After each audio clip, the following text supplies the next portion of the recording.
Tapi Rasulullah Shallallahu Alaihi Wasallam mengajarkan kepada kita ada satu hal yang nggak boleh hilang. Ketika makanan sudah nggak ada, ketika tentara sudah sedikit dibandingkan dengan tentara musuh, ketika semuanya kekurangan, kondisi sangat tidak ideal, kita benar-benar terdesak, kita benar-benar tidak ada harapan, ada satu yang nggak boleh hilang, keyakinan pada Allah Subhanahu Wa Taala. Kesalahan terbesar manusia adalah ketika mereka mulai percaya pakai mata mereka, mereka sudah mulai yakin pada logika mereka melebihi daripada keyakinan mereka terhadap Allah. Ini yang paling parah. Cek di dalam Al-Quran. Kapan orang-orang kafir itu kemudian nyesel? Ketika mereka melihat jahanam dengan mata mereka. Bismillahirrahmanirrahim. Assalamualaikum warahmatullahi wabarakatuh. Alhamdulillah, puji dan syukur senantiasa kita panjatkan kepada Allah Subhanahu wa Ta'ala. Begitu juga salat dan salam mari kita curah limpahkan senantiasa kepada baginda Nabi besar Muhammad sallallahu alaihi wasallam. Semoga Allah merahmati kita semua pada hari ini, pada malam ini. Allah memberikan kebaikan demi kebaikan pada kita. Allah turunkan karunia-karunia pada kita. Allah tempatkan tempat kita nanti di tempat yang paling baik karena hari ini. Dan kita memohon kepada Allah, ya Allah cintakan diri kami pada Rasulullah Muhammad sallallahu alaihi wasallam dengan cinta yang tiada habisnya, dengan rindu yang tiada hentinya, sehingga ketika kita mati lalu kemudian dibangkitkan di yaumil kiamat berjumpa mudah-mudahan dengan Rasulullah sallallahu alaihi wasallam dalam keadaan beliau mengakui kita sebagai bagian daripada umatnya, dan mudah-mudahan kita dituntun oleh beliau memasuki pada surga Allah, dan bersama-sama dengan beliau kita bisa memandang wajah Allah Subhanahu wa Ta'ala, dan tidak akan ada hari yang lebih kita rindukan daripada hari itu insyaallah. Alhamdulillah teman-teman sekalian yang dirahmati Allah, para ulama, asatiz, alim yang di depan saya yang tidak bisa saya sebutkan satu persatu. Pada hari ini teman-teman sekalian kita hadir untuk sedikit mengingatkan diri kita tentang satu janji daripada Allah Subhanahu wa Ta'ala kepada kita semua yang mungkin bisa jadi terjadi di masa kita, bisa jadi juga kita adalah bagian daripada janji itu. Tapi tidak penting bagi kita siapa yang akan merealisasikan janji ini. Yang penting bagi kita adalah kita meyakini dan kita berbuat yang terbaik untuk ini. Tahun 2007 teman-teman sekalian, untuk kedua kalinya saya mendengarkan kisah tentang Muhammad Al-Fatih. Setelah awal tahun 2002 saya mendengar kisah ini daripada Ustadz Fatih Karim. 2007 saya masih ingat banget, pada saat itu persiapan konferensi khilafah tahun 2007, Ustadz Hafiz Abdurrahman datang menceritakan kembali tentang Al-Fatih, lalu membangkitkan ingatan-ingatan saya tahun 2002 ketika saya masuk Islam. Di tahun 2007 itu akhirnya saya memutuskan saya harus buat satu buku tentang Muhammad Al-Fatih. Kenapa? Karena bagi saya ini adalah cara balas dendam yang paling elegan. Karena terus terang buku pertama saya itu lahir karena saya pengen nulis tentang bagaimana pandangan orang awam tentang Islam, orang yang baru masuk Islam tentang Islam. Buku kedua saya itu adalah balas dendam. Kenapa balas dendam? Karena lahir daripada rasa benci, dendam dan segala macam. Kenapa? Tiap kali saya ngisi, tiap kali saya nyampein Islam, saya nyampein tentang bisyarah Rasulullah, orang banyak yang ragu. Dan keadaan zaman sekarang keadaan zaman dulu kan nggak kayak zaman sekarang. Zaman sekarang pembicaraan tentang khilafah itu umum, pembicaraan tentang kebangkitan Islam itu sudah sangat mainstream. Tapi kira-kira tahun 2008, sekitar 12 tahun yang silam ke belakang, itu belum ada pembicaraan kayak gini. Anda bisa tanya sama senior-senior Anda, orang yang ngomong tentang khilafah itu orang yang gila, orang yang stres, orang yang dianggap nggak mungkin dan segala macamnya. Ketika saya kemudian pernah satu waktu saya diminta ngisi ke satu tempat, kemudian dibilang, Ustadz mohon maaf ya, jangan ngomong tentang politik, jangan ngomong tentang khilafah, dan jangan ngomong tentang syariat pada saat itu. Saking keselnya saya bilang saya harus tulis satu buku tentang Muhammad Al-Fatih, bukan untuk menceritakan tentang Muhammad Al-Fatihnya, tapi menceritakan tentang bisyarah Rasulullah Sallallahu Alaihi Wasallam. Karena teman-teman sekalian, itulah satu-satunya hal yang membuat saya minimal secara pribadi tetap mau berjalan di jalan dakwah ini. Kenapa? Kalau kita nggak punya bisyarah, itu kita sulit banget untuk berjuang. Kita sulit banget untuk bisa bertahan di dalam jalan dakwah. Kenapa? Karena kalau kita tidak punya bisyarah, segala sesuatu terlihat mustahil. Lagi mana nggak mustahil? Antum bayangin aja. Kalau kita ngomong 1-2 jam gitu kan ya, paling berapa orang yang mau sadar? Paling berapa orang yang mau untuk dengerin? Apalagi zaman sekarang. Postingan Instagram saja teman-teman sekalian, zaman sekarang itu ASN dilarang nge-like, dilarang follow, dilarang menunjukkan persetujuan, apalagi share atau apalagi kemudian tag orang yang lain. Ini pada zaman sekarang. Semua itu kekuatan, semua kewenangan, semua kekuasaan mereka yang punya. Orang-orang yang nggak suka sama Islam yang punya. Mereka bisa berbuat apapun yang mereka mau. Nuduh orang, bikin kemudian hoax, lalu kemudian memframing orang, melabel orang, itu terserah mereka. Kalau kita nggak punya bisyarah, kita pasti akan merasa ini adalah perjuangan yang sangat mustahil. Kenapa? Karena dari dulu ya memang sudah begitu. Makanya kalau kita lihat di dalam Al-Quran, jarang bisyarah itu dikeluarkan oleh Allah Subhanahu wa Ta'ala dalam kondisi ideal, nggak pernah. Bisyarah itu selalu dikeluarkan oleh Allah dalam kondisi yang paling tidak ideal. Sebaliknya, kalau ada nazir, kan ada basyir, ada nazir. Basyir kabar gembira, nazir peringatan. Peringatan Allah berikan kepada orang-orang yang sudah merasa hidupnya settle. Hati-hati. Bahkan ada orang-orang yang beribadah seumur hidupnya bisa berakhir di neraka. Hati-hati. Bahkan ada orang yang, bukan orang, bahkan ada makhluk yang sudah sangat besar sekali kemudian jasanya, besar sekali ketaatannya, bisa kemudian jatuh seperti iblis. Nazir peringatan diberikan pada saat kondisi-kondisi yang kita anggap ideal, kita anggap nyaman. Tapi basyir itu selalu diberikan oleh Allah dalam kondisi-kondisi yang paling tidak ideal. Kapan Rasulullah Shallallahu Alaihi Wasallam diperlihatkan Baitul Maqdis, diperlihatkan Al-Quds? Justru ketika Rasulullah berada dalam masa tersulit di dalam hidupnya, ketika pemboikotan, ketika hari-hari terakhir sebelum Allah kemudian menurunkan kebangkitan. Kapan iblis itu datang? Ketika masa-masa yang paling sulit. Disitulah Allah memberikan bisyarahnya. Kapan Allah memberikan bisyarah tentang penaklukan kota Konstantinopel? Allah berikan pada saat perang yang paling sulit, salah satu perang yang paling sulit dalam sejarah Islam, perang Khandaq. Perang Ahzab yang kita sudah tahu di dalam Al-Quran, Allah katakan idz ja'ukum min fawqikum wa min asfala minkum. Dan coba ingat baik-baik, ketika mereka datang dari depan, dari belakang kalian, dari atas, dari bawah kalian, dari seluruh kalian, mereka kemudian meliputi kalian. Idz zaghatil absara, ketika pandangan kalian menjadi goyang, pandangan kalian menjadi goncang. Wa balaghatil qulubul hanajir, dan sampailah jantung kalian sampai ke tenggorokan.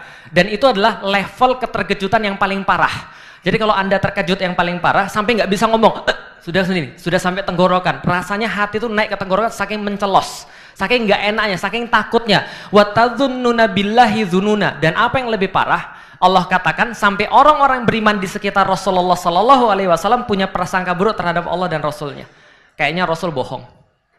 Kayaknya Allah nggak menjanjikan kita kemenangan. Kayaknya betul kata orang-orang kemarin, kita lebih baik nggak usah lawan mereka, kita lebih baik mundur aja ke belakang. Maka mereka mulai minta izin pada Rasulullah. Ya Rasulullah, kami izin, kami pulang dulu ya. Ini anak-anak kami di rumah, ini istri-istri kami di rumah, mereka nggak punya makan. Dan semua di situ nggak ada yang makan. Teman-teman tahu bagaimana diriwayatkan? Orang-orang pada perang Ahzab itu saking sulitnya mereka harus gali parit 8 km, lebarnya harus 5 meter, dalamnya harus 3 meter, dan mereka harus gali dalam kurang waktu 6 hari. Mereka makannya cuma tangan dicelupin ke air, lalu kemudian tangan yang basah itu ditaruh di gandum, maka gandum yang lengket di tangan itu dijilat untuk seharian makan. Itu jatah mereka. Ada lagi yang meriwayatkan kurma, lalu kemudian orang berbaris satu kurma diemut satu persatu sampai habis. Seluruh kaum muslimin cuma itu aja makanannya. Dalam kondisi seperti itu Allah turunkan bisyarah. Allah turunkan kabar gembira lewat Rasulullah Sallallahu Alaihi Wasallam. Sebagaimana tadi disampaikan, bainama nahnu haula Rasulillah Sallallahu Alaihi Wasallam. Kami sedang duduk bersama Rasulullah Sallallahu Alaihi Wasallam. Tiba-tiba ada yang bertanya, ya Rasulullah, awil madinataini tuftahu awalan. Wahai Rasulullah, kota mana akan kita taklukkan terlebih dahulu? Konstantinia atau Rumiyah? Perhatikan teman-teman sekalian, dari pertanyaan kayak gini aja itu sudah menunjukkan mental para sahabat. Artinya para sahabat sudah sering membahas tentang Konstantinopel dan Roma. Para sahabat sudah sering membahas tentang pembebasan-pembebasan di dunia. Para sahabat sudah tahu tentang bahwa Islam akan tersebar ke seluruh dunia. Maka saking kemudian mereka nggak sabarnya, dalam kondisi sangat sulit banget.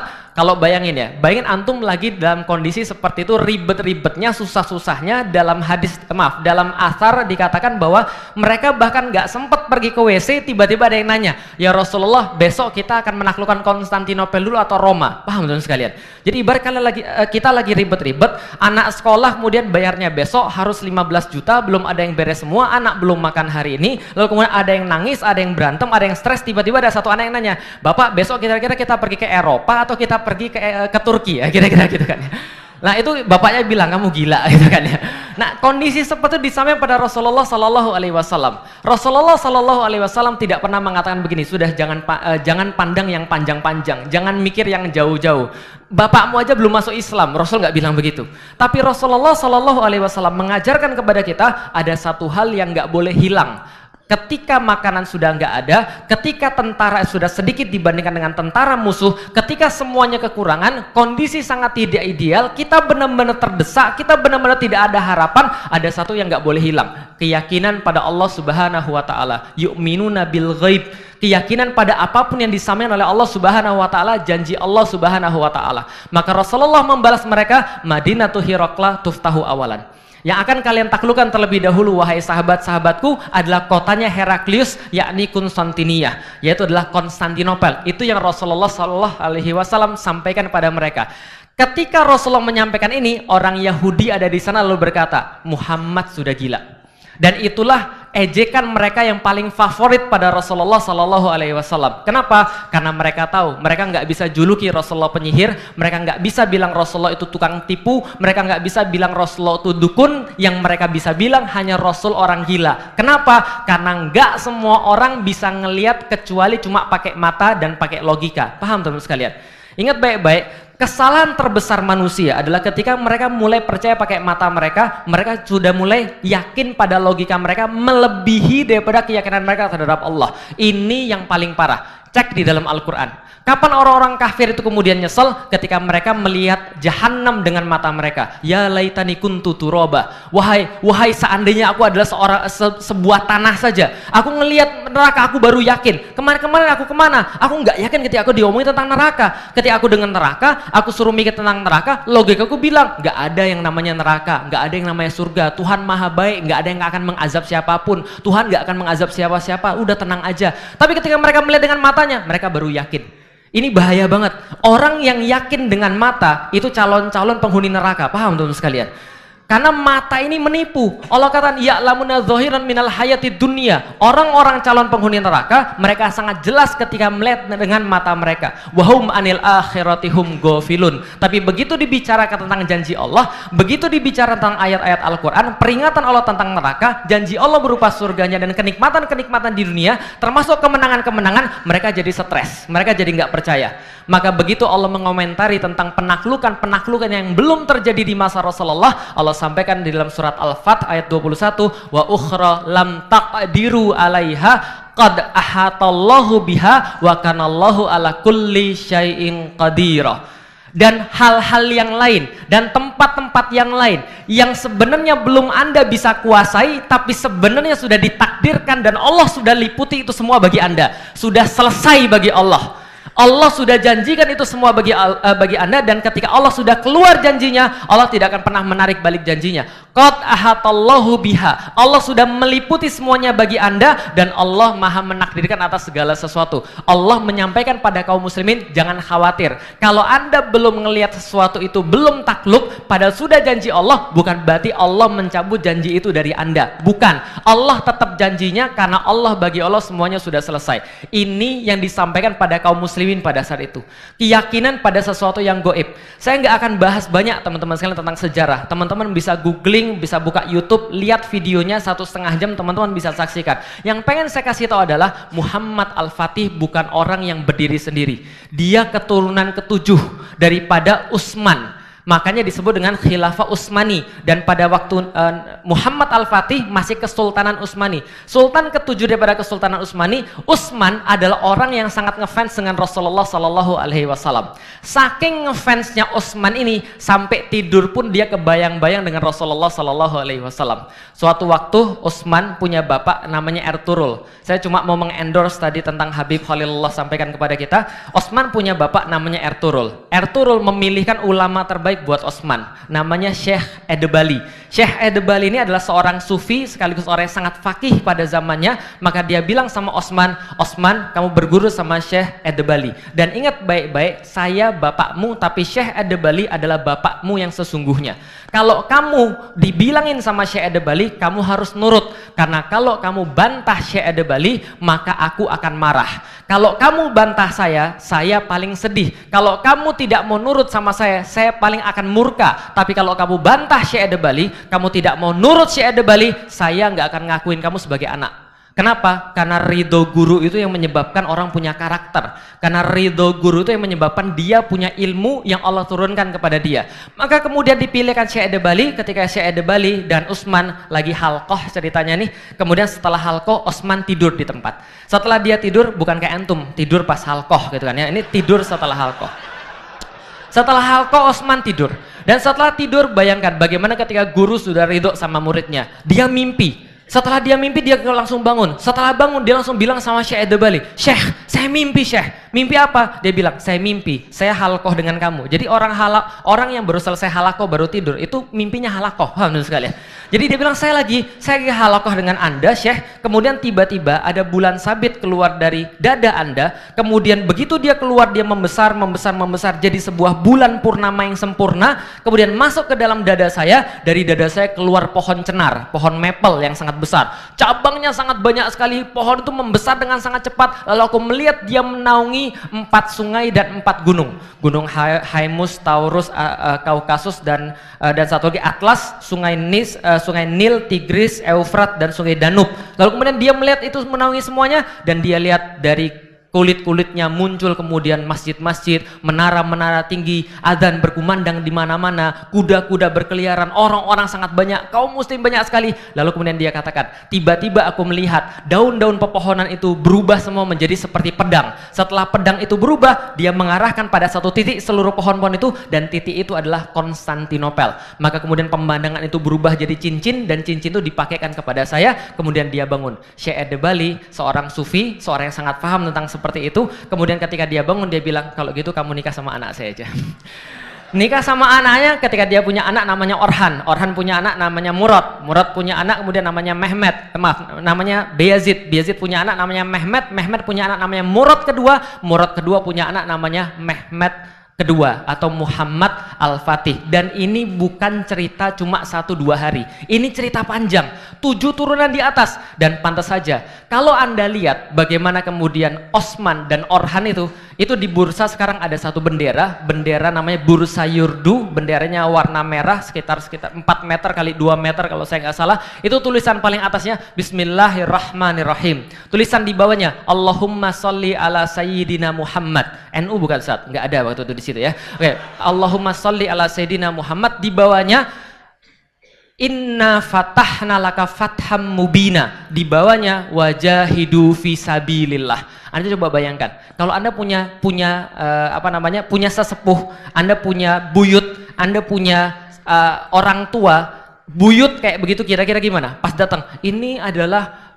bendera orang tuamu. Lihat, Bismillahirrahmanirrahim. Allahumma sholli ala sayyidina Muhammad. Di bawahnya inna fatahna laka fatham mubina. Yang di bawahnya lagi wajahidu fisabilillah. Maksudnya apa? Yang paling bawah, kalau Anda mau diberikan kemenangan oleh Allah, berjihadlah di jalan Allah. Berhenti Anda jihad, Allah akan tahan kemenangan itu dari Anda. Itu buyutnya. Paham teman-teman sekalian? Jadi Anda itu harus tahu bagaimana fungsi nasab dalam kehidupan. Karena ketika Anda melihat buyut Anda, ngelihat bapak Anda, harusnya Anda semakin semangat. Lah kalau Anda ngelihat bapak Anda, buyut Anda nggak semangat, ya nggak apa-apa. Itu kita jadikan sebagai sebuah pelecut untuk diri kita nanti ke bawahnya. Maka kenapa kita harus berbuat sesuatu yang baik supaya orang-orang di bawah kita ngelihat, oh bapak saya dulu begini. Kalau bapak saya begini, masa sih saya nggak begini? Lah itu bahayanya kalau pada saya. Kalau saya ngurut nasab bahaya. Ke atas. Kalau antum kan enak. Ke atas, wah ini jangan-jangan pejuang, ulama. Saya bahaya. Atas penjajah. Jadi bahaya.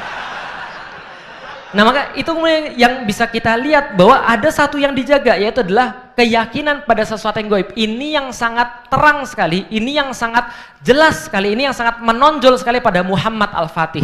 Maka Muhammad Al-Fatih dari kecil juga dipilihkan bapaknya, karena ini sudah turun-temurun tradisi daripada Utsmani untuk mencarikan ulama-ulama terbaik. Maka bapaknya memilihkan ulama-ulama terbaik bagi anaknya. Satu, Syekh Ahmad Al-Qurani, ini keturunan daripada Abu Bakar As-Siddiq. Ini juga kemudian yang kedua, Syekh Aksyamsuddin. Aksyamsuddin ini polimat, orang yang sangat ahli dalam berbagai macam ilmu. Dia ahli sufi, dia ahli herbal, dia ahli astronomi, dia ahli hadis, dia ahli sejarah dan seterusnya. Dan apa yang dilakukan oleh Aksyamsuddin dan Ahmad Al-Qurani, mereka bagi tugas. Ahmad Al-Qurani mendidik Al-Fatih dengan Al-Quran. Sementara Ak Syamsuddin mendidik Al-Fatih dengan kisah-kisah sejarah. Dan ini yang membuat Al-Fatih punya makanan-makanan yang sangat bergizi supaya dia bisa mengembangkan dirinya, yaitu dengan sejarah. Kenapa? Orang punya referensi, itu yang digunakan dalam aktivitas. Ingat baik-baik, kita, anak kita, siapapun itu berbuat karena referensi.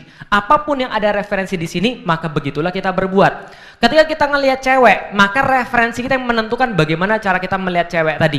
Lah kalau nontonnya Twilight, nontonnya ganteng-ganteng sering gila gitu kan ya, Dolan dan segala macam, ya maka referensinya seperti itu. Dia ngelihat cewek sebagai pemuas keperluan, dia ngelihat cewek sebagai tempat untuk pacaran, dia ngelihat cewek sebagai cuma untuk ya nafsu saja. Tapi kalau ada orang lain dengan referensi yang lain, dia akan melihat dengan cara yang lain. Muhammad Al-Fatih dari umur sekitar 6 tahun, 8 tahun sudah dididik oleh syekh-syekh hebat, maka umur 11 tahun dalam buku catatan dia sudah menulis puisi tentang jihad fisabilillah. Jadi umur 11 tahun dia nulis puisi tentang jihad. Orang Indonesia 11 tahun buat surat cinta, ditolak, naik tower BTS ngancem bunuh diri, paham teman sekalian. Umur 36 tahun S2 LGBT, paham teman sekalian. Nah, ini zaman sekarang. Lah karena referensi ini, referensi sangat menentukan. Dan Muhammad Al-Fatih itu senantiasa disemangati oleh guru-gurunya. Ketika umur sekitar 8 tahun, Ak Syamsuddin mengajak Muhammad Al-Fatih langsung study tour, pergi ke Hagia Sophia, ngelihat Hagia Sophia dari kejauhan, kemudian dia bilang pada Muhammad Al-Fatih, "Nak, kamu lihat apa, Nak?" Hagia Sophia, Konstantinopel, kota yang akan ditaklukkan oleh kaum muslim pada satu saat nanti. Gurunya bilang, bapakmu sudah coba, lalu pamanmu sudah coba, lalu kemudian bapak-bapakmu lagi sudah coba, buyut-buyutmu sudah coba, mereka gagal semuanya. Bahkan Abu Ayyub Al-Ansori yang mendengarkan langsung hadis ini, dia juga gagal menaklukkan Konstantinopel. Yazid bin Muawiyah yang pengen jadi orang pertama untuk menaklukkan Konstantinopel, gagal. Maslama bin Abdul Malik, gagal. Harun Al-Rasyid, gagal. Buyutmu semuanya gagal. Dan anak-anakmu juga bakal gagal. Kenapa begitu guru? Karena saya senantiasa berdoa pada Allah, kata gurunya. Saya senantiasa meminta pada Allah. Dan dari mata saya yakin bahwa saya sedang berhadapan dengan orang yang ditakdirkan oleh Allah Subhanahu wa Ta'ala untuk menaklukkan kota Konstantinopel. Kalau zaman sekarang, wis wayai. Paham sekalian? Ini sudah memang waktunya. Kamu adalah penakluk Konstantinopel. Maka anak ini lahir dengan keyakinan bahwa dia adalah penakluk Konstantinopel. Dan ini bedanya antara orang yang yakin dengan orang nggak yakin. Orang yang yakin mengeluarkan usaha yang terbaik. Pada gilirannya dia akan memanen hasil yang terbaik. Kenapa? Simply karena dia mengeluarkan usaha yang terbaik. Seorang anak meyakini, saya akan jadi juara se-Indonesia. Seorang anak yang lain meyakini, saya akan jadi juara ya sekelas aja lah gitu kan ya. Kalau dia se-Indonesia, saya sekelas aja. Kira-kira usahanya yang lebih baik yang mana? Yang Indonesia atau yang sekelas?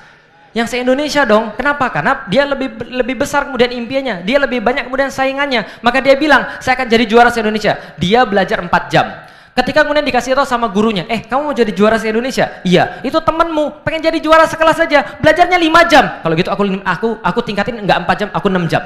Kalau enggak, temanmu itu dia pengen jadi juara kecamatan aja 6 jam. Kalau gitu aku 8 jam. Kenapa? Simple, karena keyakinannya lebih besar. Maka keyakinan orang tentang sesuatu harusnya membawa usaha yang paling besar, bukan malah berleha-leha, bukan malah leyeh-leyeh. Kenapa? Coba bayangin, saya bilang sama antum, kita jalan yuk. Kemana? Ke rumah saya. Saya mau traktir antum ke rumah saya, datang aja ke rumah. Kapan Ustadz? Oke, pilihan pertama. Ketika antum nanya, kapan? Pilihan pertama, ya bisa bulan depan, bisa pekan depan, bisa juga tahun depan, ya terserah saya aja.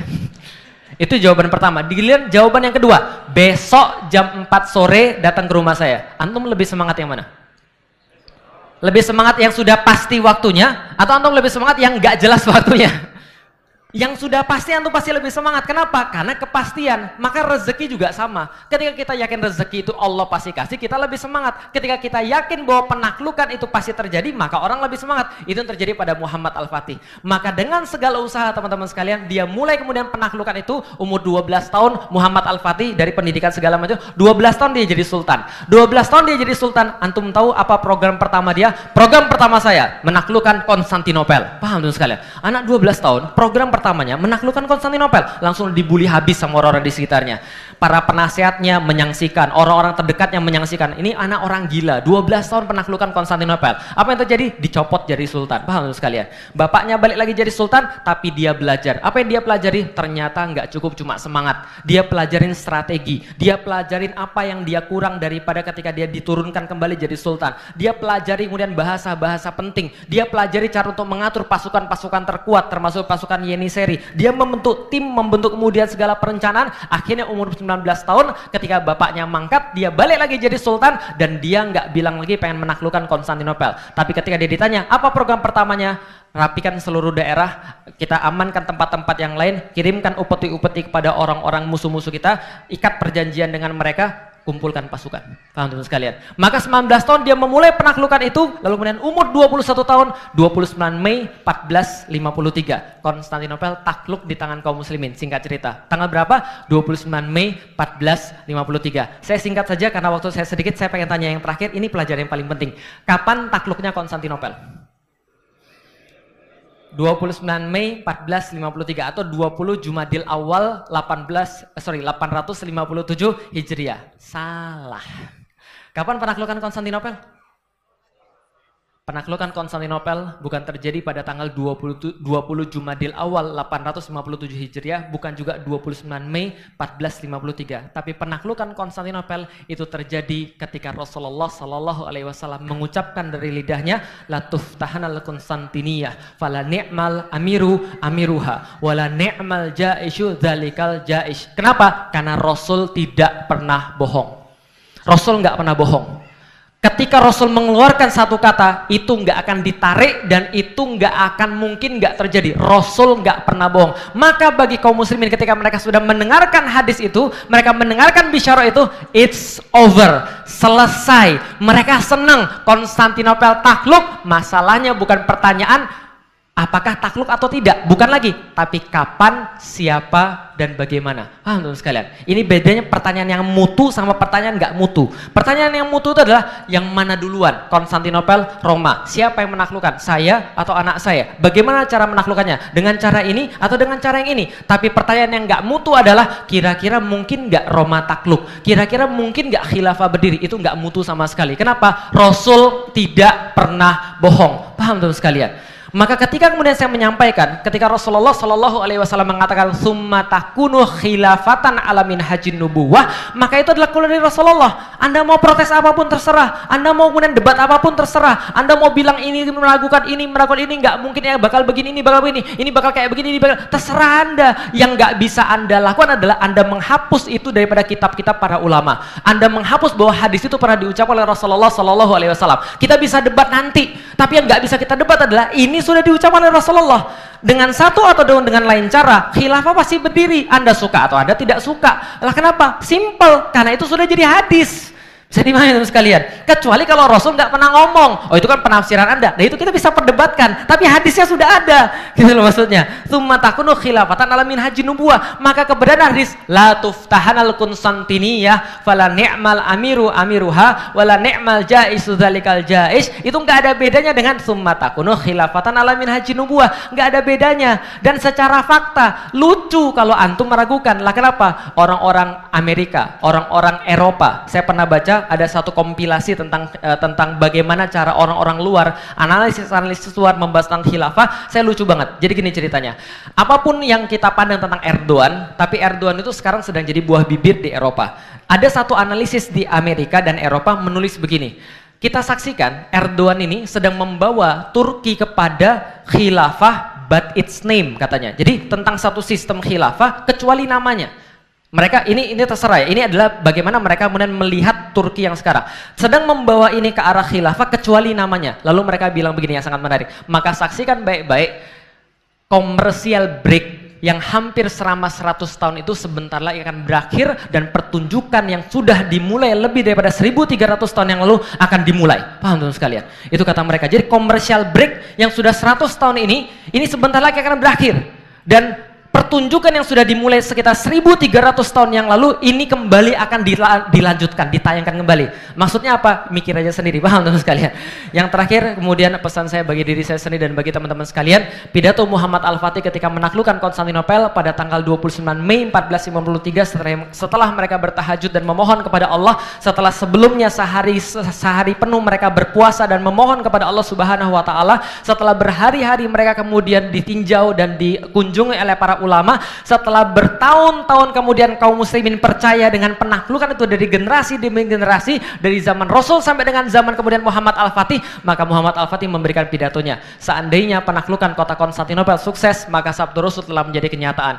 Dan kita akan mendapatkan bagian daripada hadis ini, yaitu kemuliaan dan penghargaan. Untuk itu sampaikan pada setiap pasukan, kemenangan yang akan segera kita capai akan menambah hanya ketinggian dan kemuliaan Islam. Bukan kita, tapi ketinggian dan kemuliaan Islam. Al-Fatih lalu berpesan kembali, untuk itu wajib bagi setiap pasukan yang ada di depan saya untuk menjadikan syariat Islam senantiasa di depan mata dia, dan jangan sampai ada satupun di antara pasukan saya yang melanggar syariat Allah yang mulia ini. Kenapa? Al-Fatih faham betul dari Abu Bakar. Abu Bakar mengatakan, ketika Allah membuat kita kalah dalam peperangan, maka itu karena maksiat kita. Seandainya musuh kita menang, itu karena persiapan mereka. Tapi kalau kita bertakwa pada Allah, kita tidak mungkin kalah. Kalau kita tidak bermaksiat, Allah akan menurunkan pertolongan kepada kita. Takbir!